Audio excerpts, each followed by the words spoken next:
Okay, we've got two things to talk about, the Season 2 poster and the Season 2 teaser, and there is more in both of these than meets the eye, and let's actually start with the teaser first. Teaser, we finally see Enforcer Vi, but it's not just Enforcer Vi, I think. Someone definitely correct me if I'm wrong, but what we might actually be seeing here is Sheriff Vi, because look right here at her badge. That is a gold Enforcer badge. Maybe I'm reading too much into this, but we only have seen that with Grayson and with Marcus post-time skip. Other Enforcer badges that we see from non-sheriffs are silver, like Caitlyn's here. I don't know, someone tell me I'm crazy, please, if I'm reading too much into this. And it's not like either of them are wearing the exact sheriff uniform that we see with Grayson and Marcus, but I don't know, gold badge seems like a big deal. Either way, Vi is not just an Enforcer, she is a big deal Enforcer. So that's crazy. The other major detail in the teaser is this person who looks a lot like Ren, aka Marcus Jr. And if it is her, that would be telling us a lot, because Marcus Jr. looks like this at the end of Season 1, and if she looks like this now, that means there's a very significant time skip in Season 2. Like maybe even another 7-ish year time skip, just like in Season 1, which would be kind of weird to mean that Vi and Kate are in their late 20s here, pushing 30 even. And it's not like that wouldn't make sense, it's just that they don't look it, and it's not what I was expecting. But I mean, it really does look like Marcus Jr. here, and it would make total sense that this character's storyline continues. Ren would have a very strong reason to be involved in a story that has Jinx as an antagonist, since Jinx killed her dad, and it would make sense for her to be in proximity to a character like Vi. There would be parallels there. Big underworld figure kills dad, and daughter grows up to avenge him. Maybe daughter is too zealous, maybe she's too naive, maybe she doesn't understand the world enough. They may have even started laying the groundwork for these parallels in Season 1. Vander's daughter?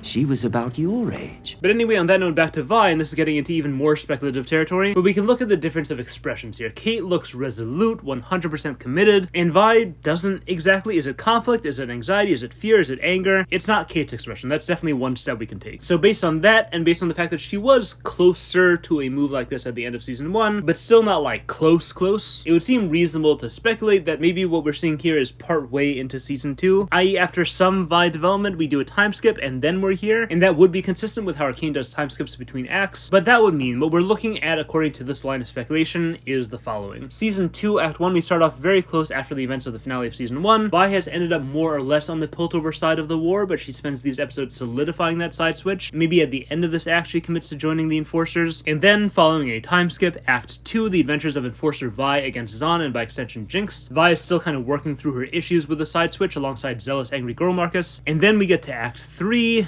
and, well, Act 3 at some point would be the poster scene. So let's talk about the poster. The most important aspect of the poster is that it's the opposite of the Season 1 poster. There we had Vi cradling Powder, one eye visible, and here we have Jinx cradling Vi, one eye visible. But there are differences between these two posters, and the main difference, I think, is that these two posters feel very different. Both the feelings of the characters in the poster themselves, and also how we feel seeing these two posters. This, the Season 1 poster, this feels right. This makes sense. Even if we don't know these characters, we get the protective older sister, younger sister vibe, and this balance of warmth and love and anxiety and fear, we know what that is. That feels very familiar to us. And the Season 2 poster doesn't feel right at all, and also doesn't make sense on the surface at all. The emotions we're getting from both characters are a lot more complex, they're a lot more opaque, especially after the end of Season 1. It's just hard to imagine what kind of circumstances would lead to the two sisters coming together like this. Jinx definitely went her own way, Vi definitely failed to get Powder back, and launching the missile seemed to seal that separation absolutely. What could bring us back from that? And then, also on a character level, when have we ever seen like a protective instinct from Jinx? And the even bigger question, what is reducing Vi to a state like this? And then what is this interaction here that she needs Jinx to protect her? Is this protection? Or is it comforting? Or is it something else? It is not immediately clear what's going on between these two characters. When I see the Season 1 poster, I'm thinking, I know this, I relate to this, and I want to see a story that involves this familiar, relatable thing. When I see the Season 2 poster, I just want to know what this is. I want to know how this makes sense. I want to know what these emotions are. I want to know how these characters get like this. It's actually just so brilliant. You got these two images which are the same, but they hit in such opposite ways. Very cool. But anyway, we actually do need to answer these questions. So as some of you heard in the outro to my last video, last week I was on a super fun, pleasant, amazing Big Schnee friend get-together, and when this poster was released, Squircle and I interrupted a Lord of the Rings analysis session to analyze this instead, and we were talking about how one of the main differences in the art was that in the Season 1 poster, Vi was looking away from us, and then now in the Season 2 poster, Jinx is looking right at us. Her face isn't just visible, but she is engaging us. To me, it looked like this expression was almost like a challenge to us somehow, and this is how the discussion went. Sorry. The difference between Vi looking away and Powder looking directly at, it is a challenge, like you're saying, but I think this is more, you see this and you think protective. Yeah. And you see this and you think possessive. Oh, yeah. Because You're right. the Yeah. challenge that I kind of see Powder having with making eye contact with a viewer Jinx, is, this is mine. Yeah. You cannot take her from me. Yeah. Like, even though I have become Yeah. whatever this is, like, even that is not enough to pull her out of my arms. Yeah, also, it's Vi being protective makes sense. And Jinx being protective doesn't make sense. Yeah. So Jinx being possessive. Definitely that possessive. makes sense with her, yeah. And it's also just the nature of who she's protecting. It makes sense to protect Powder, child, weak. It doesn't make sense, like, Jinx is protecting Vi, like, that's not, yeah, so. And also with the possessive thing, if you notice here, her hand is very much on top of her hair. Yeah. Like, which is very protect all of you or whatever. Whereas possessive, you have this one lock between her fingers. Yeah, it's like she's you will not grabbing, move. Yeah, it's very clutchy. Yeah. And also this is like being protective and wanting to care is something that doesn't involve the viewer. You know, it doesn't involve us, but possession is something you're protecting her from something that's happening inside whatever the world they're in right now, right. or something you don't want her to see, really. So we didn't finish that thought, we got distracted by something else, but the idea was that the Season 1 poster shows Vi protecting Powder from a specific threat, from something in the world, like Squircle said, and then Jinx being possessive of Vi in Season 2 means that it's possessive from anyone who would want to take Vi away. And that's in-world, but also with this being a promo for us, for the audience, for the fans, and with us feeling so uncomfortable looking at this, we see this and we kind of do want to take Vi away from Jinx. That's why Jinx has to be looking at the camera, at everyone, at all of us, because possessiveness like this actually does involve us, does involve everyone. Okay, hold on. This new image was also just released hours before I planned to upload, and there's a lot you could say on this, but it does feel very consistent with this idea of possessiveness. And now, I am so curious where they're taking this. But anyway, back to the original edit. So I think that does an adequate job of explaining from Jinx's end what's going on here, but it doesn't answer Vi, and Vi is the bigger question. So again, what could possibly reduce Vi to a state like this? Vi seems pretty tough. And judging by Season 1, there seems to be only one type of thing that gets Vi extremely emotional, and that is bad things involving loved ones. Episode 1, we got Vi on the bridge seeing her parents dead. Episode 3, we got Vander dying. Also in Episode 3, we got Vi hurting Powder, and we see the reaction to that. Episode 9, Vi thinks she's about to see Caitlyn's head on a platter. Again, it's those high levels of emotion. Also, when her dad is about to arrest her, we see... Oh, sorry, wrong. Haley Steinfeld. Sorry. Anyway, so bad stuff involving loved ones seems to be the category, and of the small pool of Vi loved ones that we have available to us, Jinx seems to be fine here. Seems like whatever bad thing is happening is not happening to good old Powder. Caitlyn is an option. You could also argue for Echo or for a new character, but I have a hard time imagining that for a moment this big. And then there is one more option, which is connected to the other hint they gave us with this poster. Tweeted along with the image was the Season 1 Jinx line, "Nothing ever stays dead."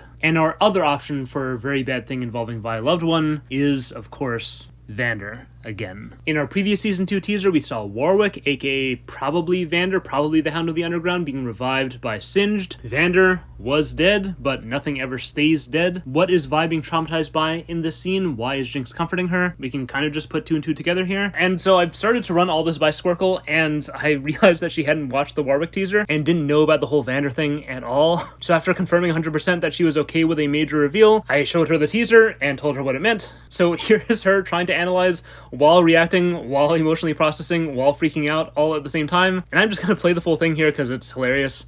Oh no. Yeah. Oh no. I don't like that. No. No. Okay, so in that case, that completely... So, Vi would obviously hugely struggle with that. Jinx, I feel like, wouldn't be surprised because she's already had that happen to her in her own head multiple times. That is the actual rule, that nothing stays dead. It's not nothing that stays it's not dead. That sometimes things don't stay and dead. that's not a Nothing stays hopeful thing. Yeah. It's a... They will come back and haunt you in a monstrous form. Yes. Always, forever. Yeah. And so, welcome to my world. This is what I live in. Yeah. Oh, that's awful. I don't like that. Oh. I don't like that poster anymore. Oh no. Oh no. Oh no. No. Oh. Okay, well, yeah, that's different. No. Okay. Yeah, I mean, the question is, so we don't know how that's going to manifest in, like, plot-wise, story-wise. Yeah, agreed. I didn't know Vander was a character. Doesn't... What? No. No. Yeah, so she immediately saw the same interpretation I saw. Without knowing exactly how this is going to play out, Vander is back as Warwick, as a monster, and either this moment has to do with Vi realizing the monster is her undead father, or she's already realized who it is, but here she's being confronted by the sheer monstrousness. Maybe Warwick did something and she's reacting to that. But either way, she's witnessing this dark rule of Jinx's world unfolding before her eyes. That nothing ever stays dead, dead things will always come back to haunt you in the most nightmarish way imaginable. And because that is the trauma, then yeah, the only person who could possibly understand what Vi is going through is Jinx. And that is going to be very, very dark, and I am so excited. There's an interview with Christian Link where season 2 comes up and he says this about the characters. We're writing the last 2 episodes right now. There's just every character really is becoming a bit of the opposite of who they were in season 1. Characters becoming opposites of who they were in season 1, that 100% fits both parts of what we talked about today. Vi becomes possibly sheriff, but definitely an enforcer, the most hated role imaginable for her in season 1, and also Vi becomes traumatized girl haunted by dead relatives. She becomes Jinx, and also Jinx goes from being sister who needs comforting to sister doing the comforting. All this sounds wild to me. I am so excited for this season. Subscribe! Yet another video that was mostly me telling you analysis that my friends did. Aiden, who did the drums part in the last video, along with my friend Joanne, were the ones responsible for finding all those little tidbits about the Vi Enforcer teaser. And of course, the stuff with the poster was with Squircle, my analysis partner. Go ahead and sub to her. I think both Joanne and Aiden are planning to start YouTube soon. Joanne's videos will be in French, FYI, but either way, thanks to all 3 of you. There's another thing that Squircle pointed out, by the way, and we didn't really know what to do with this, but there is a quote-unquote third variation of the poster, because the actual season 1 promo poster didn't really happen in the show. It was a bait and switch for the scene with Powder and Silco at the end of episode 3. That was when we saw a person cradling Powder, and we saw her one eye. That is 100% a third variation of this image. So to do a really complete analysis of all this, you'd have to compare all 3 variations side by side. But we didn't really get there, so if anyone has thoughts from that angle, I would love to hear them. I think next for me is going to be Star Wars content. Maybe, I'm pretty sure. Maybe more Arcane Season 2 stuff, depending on promo season. But either way, see you guys soon. Thanks for watching.